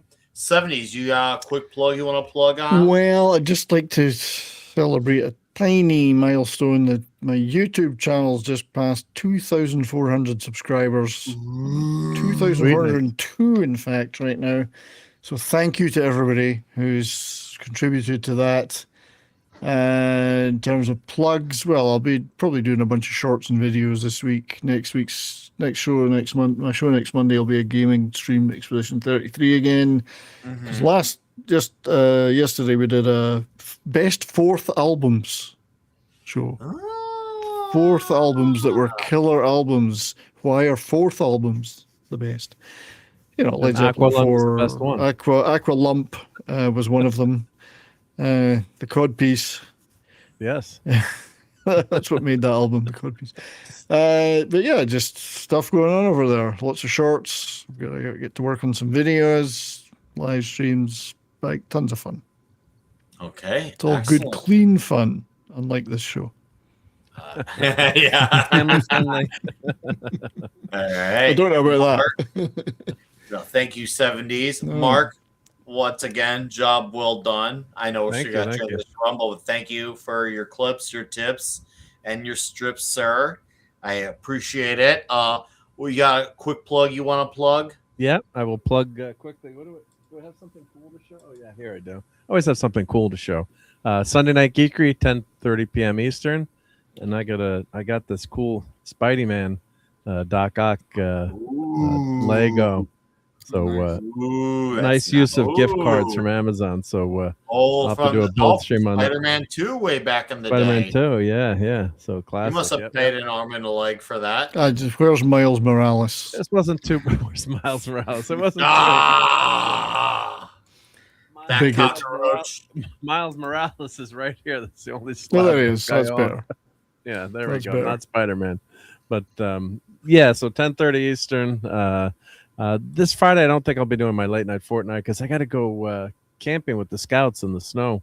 In the Klondike. Oh, you Derby. heard it here right now. Mark is going to be camped with a bunch of Boy Scouts. Yeah. So yeah, it's gonna be a cold freaking weekend. So I think I got to get to bed early Friday night. So, but we'll look forward to being back on Toxic Tuesday next week. Make sure you take some sheep with you. That'll keep you warm in the tent. Hey, Mark, The thank you for- wool keeps you very warm. I mean, It it's does, the best yes, it does. best natural thing Close to your that you could have. skin. Yeah, no. it's Thanks good, for yeah. plugging 70s' plug in the chat. Obviously, plug your plug. And for our guest, Sir, Mr. Thanks, Mark. Kohlhauser, tell people about your channel really quickly so they can sub to your channel and check you out. And so we can plug it as well so people can sub to you because I think you're almost at like 350 subs or something Yeah. like that. Nice. So tell them about your channel before you transition. Yeah, so my channel is all about Transformers and G.I. Joe and pop culture, but it's mainly Transformers and G.I. Joe because that's my passion, that's what I love, so that's what I pretty much been talking about. So, and then I'm doing a bit of gaming on the side as well, doing some old school Modern Warfare, old school 2005 Battlefront, some Robotech, so that's pretty much my channel. Excellent. We got it. Awesome. Thank you, Mark. Yes, guys, please go sub to Kohlhauser right now. All right. Give him a look. Obviously, he talks bad as shit the same way we talk bad as shit here. How are you going to lose from that? You can't tell me you're going to lose from that. You would just be saying that you want to be wrong in life. So, anyways, we're going to plug that Rumble link one more time for you guys in the chat so you can transition with us exclusively over on Rumble so we can watch some clips. So right here is the Rumble link, and we're at countdown to less than 1 minute, and we're going to fully transition over there. So I really hope you guys join us so we can watch some extensive clips from this movie because that's where the fun is at. That's where the party is at. And that's where shit's going to get really real. So I want you guys to please transition with us exclusively to Rumble. Yes, Man of the Music, I agree. Colonel Channel rocks. And that's why he's part of the show, because he fits like a glove. Like a glove. Like a glove. All right, let me bring this bastard down. All right, I'm going to do a quick count. 30, 29, 20, 20, 19, 18, 17, 16, 14, 13, 12, 11, 10, 9, 8, 7, 4, 6, 5. 4. Please transition with us to Rumble. 5, 4, 3, 2, 1. All right, in case we don't see you at Rumble, we are talking Code of Silence next week. Thank you for supporting us on YouTube, talking Missing in Action. Not so number 2 at the beginning. We'll see you next week for Code of Silence. Until then, see the rest of you on Rumble. See ya.